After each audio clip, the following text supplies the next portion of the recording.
জীবনে সাকসেস হতে পারলে তখন সবাই সাপোর্ট দিতে আসে। চিন্তা করলাম যে ফোনটা বিক্রি করে একটা ছোটোখাটো একটা ফুডকার্ট থেকে শুরু করা, কারণ আমি তো আর রেস্টুরেন্ট দিতে পারবো না, ওরকম অ্যাবিলিটি আমার নেই। আমার তো টাকার প্রয়োজন, তার জন্য আমি আপনার একটা সুপার শপে মাস 2-3 জব করি, করে কিছু টাকা আর্নিং করি, প্লাস তার পাশাপাশি পার্ট টাইম জব ছিল, তো আপনার 9 ঘন্টা ডিউটি করছি আর 9 ঘন্টা মনে করেন ফুড পান্ডাতে কাজ করছি।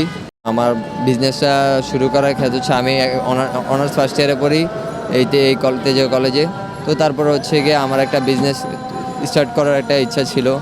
তো যার পরে হচ্ছে আপনার চিন্তা করলাম, অনেক জন থেকে অনেক হেল্প চাইলাম, কেউ তেমনভাবে সাড়া দেয় নাই। মানে জানেনই তো, মানুষ কিছু করতে চাইলে কেউ এটা চায় না যে করুক। তারপরে হচ্ছে গিয়ে আপনার ফ্যামিলি থেকেও সাপোর্ট পাই নাই তেমন। ফ্যামিলি বলে পড়াশোনা করবা, আবার তোমার বিজনেস করাটা কি বিষয়।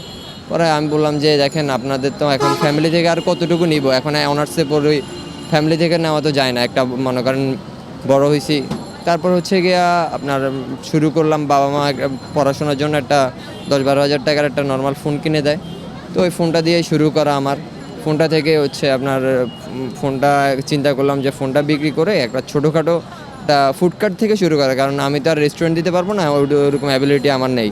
ফুডকার্টে আর কত আপনার 10-20 হাজার টাকা দিয়ে একটা ছোটো একটা ফুডকার্ট চালানো যায়, তৈরি করা যায়। তো ফুডকার্ট দিলাম, মোটামুটি তেমন কোনো মনে করেন চলছে কয়দিন।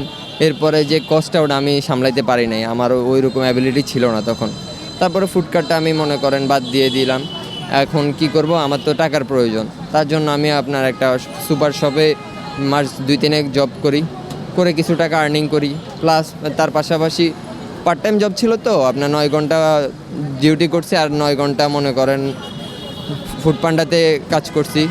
জীবনে মনে করেন অনেক স্ট্রাগল করছি এটা নিয়ে, টাকা পয়সা কিছু ম্যানেজ হয়েছে। তারপরে ছোট করে এই ফুডকার্টটা আমার দেওয়া। বর্তমানে আমি তেজগাঁও কলেজে অনার্স ফার্স্ট ইয়ারের স্টুডেন্ট। তো পাশাপাশি হচ্ছে গিয়ে এখানে এটা পার্ট টাইম করতেছি, দিনে ক্যাম্পাস করি আর বিকাল থেকে রাত পর্যন্ত এটা করি। এখন বাবা মার দিক থেকেও সাপোর্ট করো তোমরা, আমি আছি পাশে।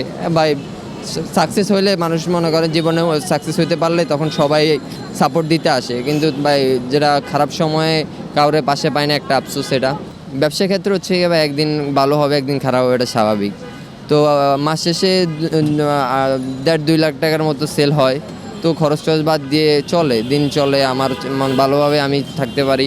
যারা আছে পাশাপাশি ওরাও সন্তুষ্ট, মানে সবাইকে নিয়ে আলহামদুলিল্লাহ আমি সন্তুষ্ট, ভালো আছি। সবাইকে একটা কথা বলবো কি, নিজের বাবা মার টাকা না উড়ে, বাবা মার ইয়া না করে নিজে কিছু করাটা, নিজের কিছু উদ্যোগ নেওয়াটা উচিত।